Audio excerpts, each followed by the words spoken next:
Why you are using armor class incorrectly today on RPG Boons. Stay tuned.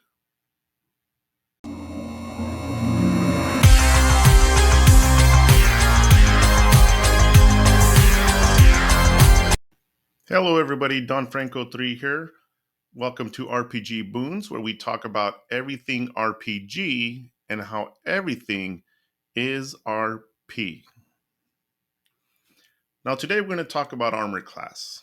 Sounds like a simple subject. Most of us think we know how it works. And I even dared to say that Matt Mercer and Brandon Lee Mulligan used armor class incorrectly. Blasphemy! Blasphemy! Blasphemy, right? Take it easy. Easy. Easy. Okay, well, let me explain why I say this. How many times have you watched an episode of Critical Role or Dimension 20 and heard, I rolled it to 19? And the DM responds, miss. There it is right there, folks. Miss.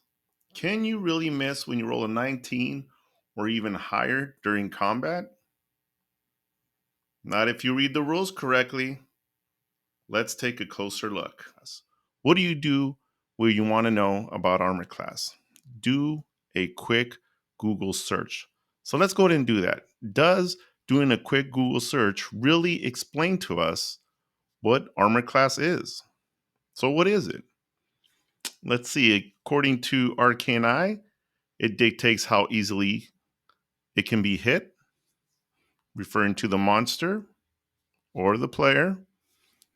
If we go to Reddit, very famous forum, heard it's going down, but whatever. What does it say?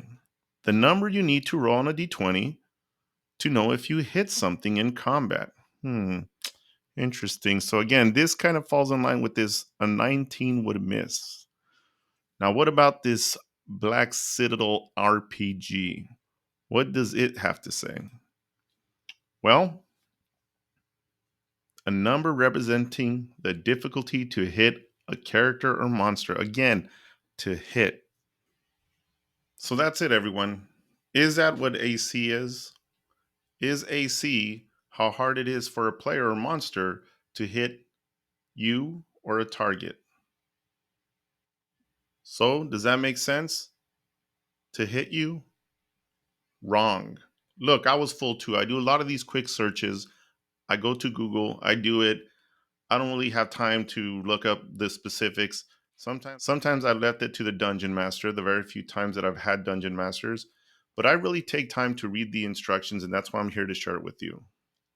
Let's take a closer look. Why?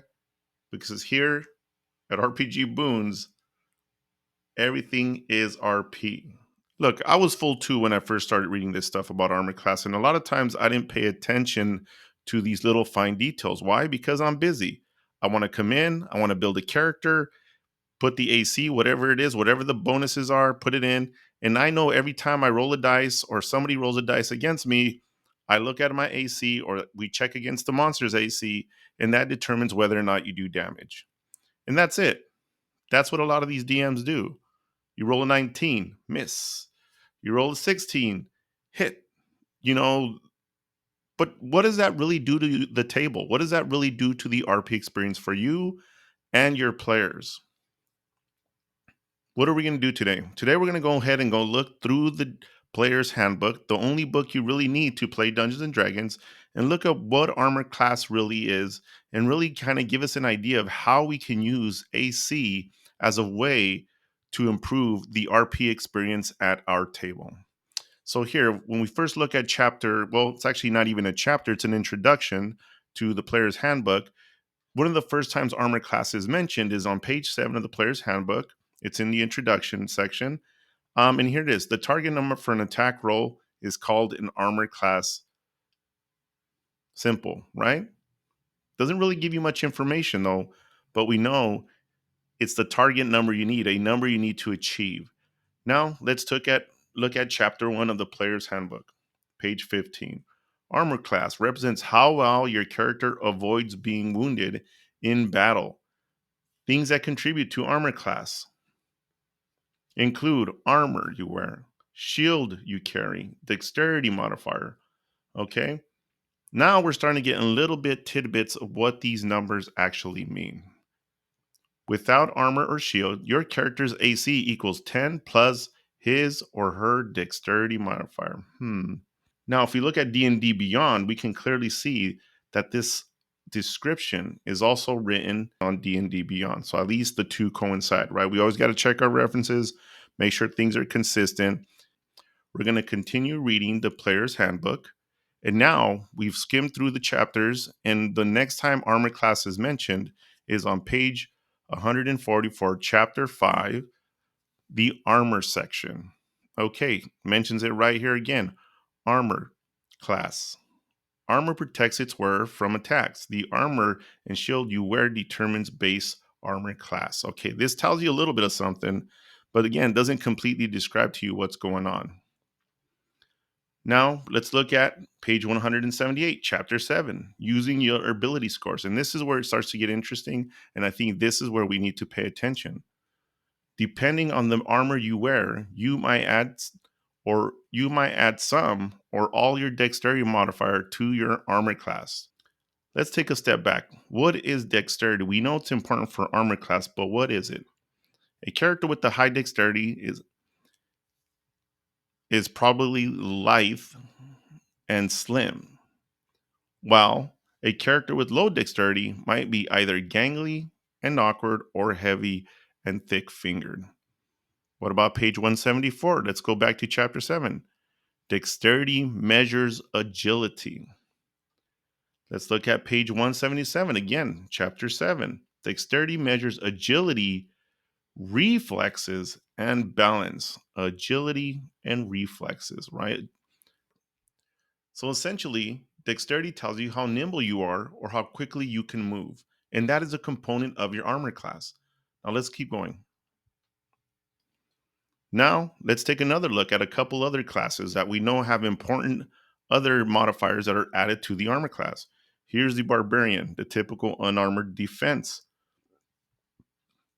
While not wearing armor, your armor class is 10 plus dexterity plus constitution. Okay, so now we know constitution somehow plays a role in armor class.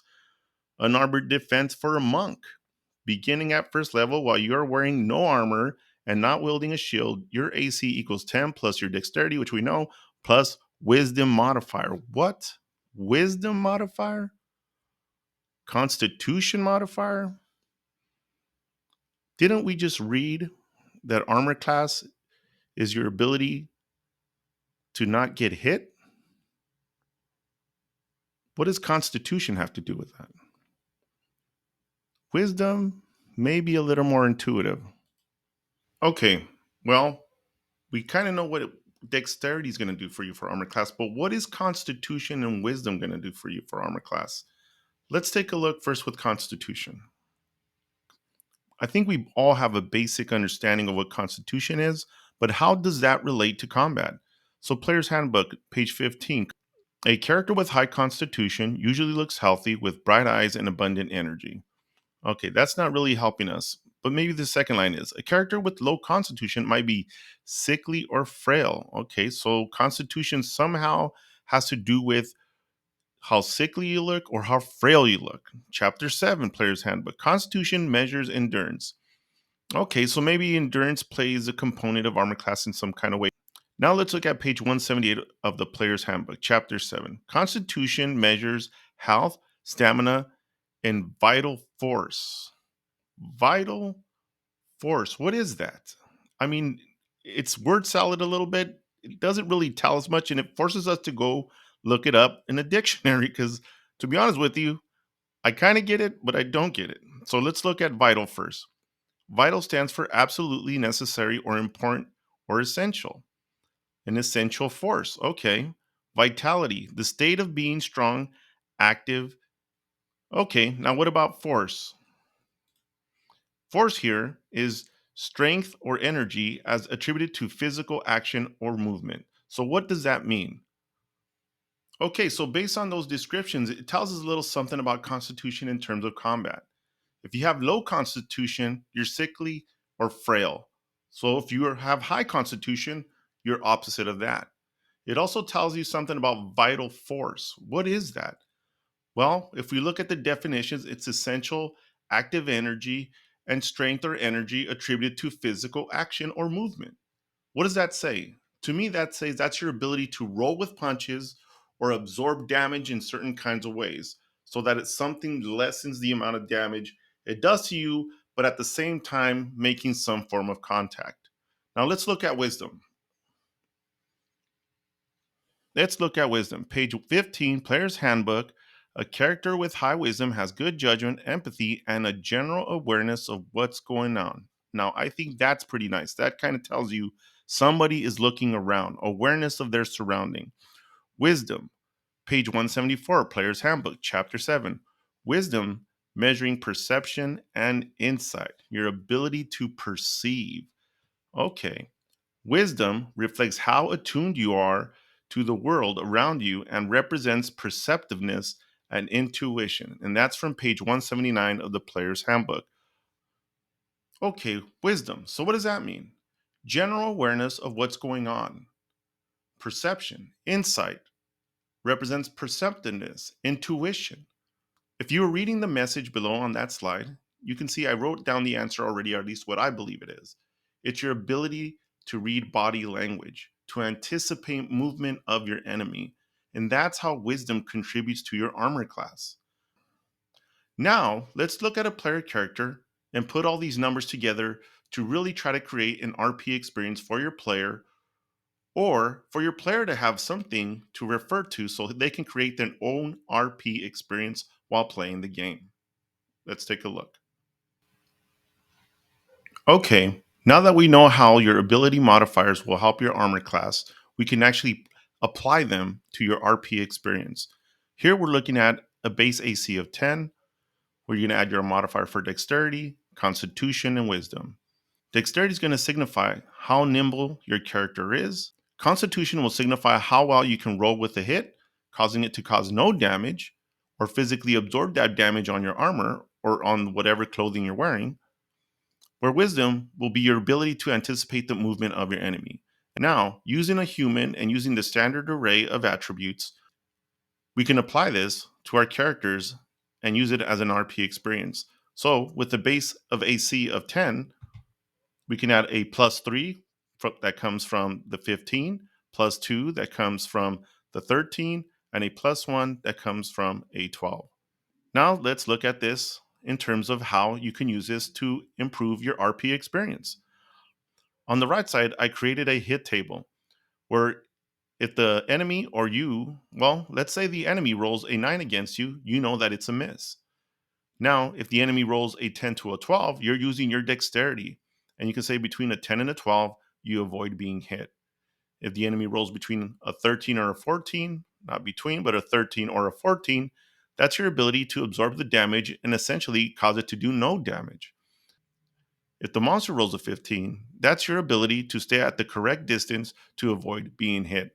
And of course, 16 and up, you take the damage. Okay, so I've shown you how you can use your ability scores to improve your RP experience. By using those modifiers and connecting those to the ability, you can now describe how monsters miss you and avoid you, or how you avoid those monsters. Okay? Now, what about armor class? Because as we know, armor class increases your base AC. So, what does that mean, and how does that impact your RP experience? We already know what dexterity does. So, this is a very simple and intuitive thing you can think about. Let's look at armor class real quick. Okay, this is the table for armor in the Player's Handbook, page 146. If you look over here, you can see that light armor essentially provides you a base AC of either 11 or 12, and you get it at your dexterity modifier. That automatically tells you that this light armor does not impact your ability to move quick and be nimble when wearing it. When you look at medium armor, you can see that the numbers do increase for base AC. However, there's a limitation to the level of dexterity modifier you can apply to that armor class. This tells you that this armor is heavy enough and doesn't allow you to be as nimble or quick as you would like to be, so giving you a max of 2. Now let's focus on plate armor for the heavy armor. You can see that the plate armor gives you an 18 and nothing else associated with it. But the thing we want to focus on is 18. What this tells you is that everything between a roll of 10 and 17 essentially deflects off of your plate armor. Okay. This is also true for the medium armor. Anything between a 10 and 15 deflects off of your half plate armor. And if you're wearing studded leather, anything that rolls between a 10 and a 12 essentially is a hit on the armor, but you are taking no damage. So what we've shown you is how you can take those ability scores to help you improve your RP experience at your table. In addition, you can look at those base ACs on those armors and use those as part of your RP as well. The next thing I want to do is I want to look at a couple monsters. We're going to go through them very quickly because what I want you to do is I want you to focus on where it says armor class. It literally tells you why they have an armor class that they do. Therefore, you can use those things in parentheses and use those as RP for your monsters as well. Let's take a quick look. Okay, what we're looking at here is a Deva, which is essentially an angel.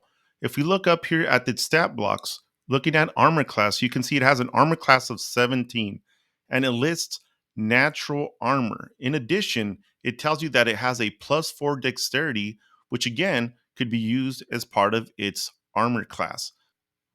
Now we can actually try to figure out how to RP this monster. How do we calculate base AC? We know it's a 17. We know dexterity plays an important role, so let's subtract 4. That's going to give the monster a base AC of 13. This is going to represent its natural armor, essentially really thick, hard skin. So now when we think about the RP experience, a roll to 10 to 12 essentially is unable to break through the Deva's tough skin. A 13 through 16 essentially is the Deva's ability to avoid the hit. If you roll 17 or higher, this will cause damage to the Deva.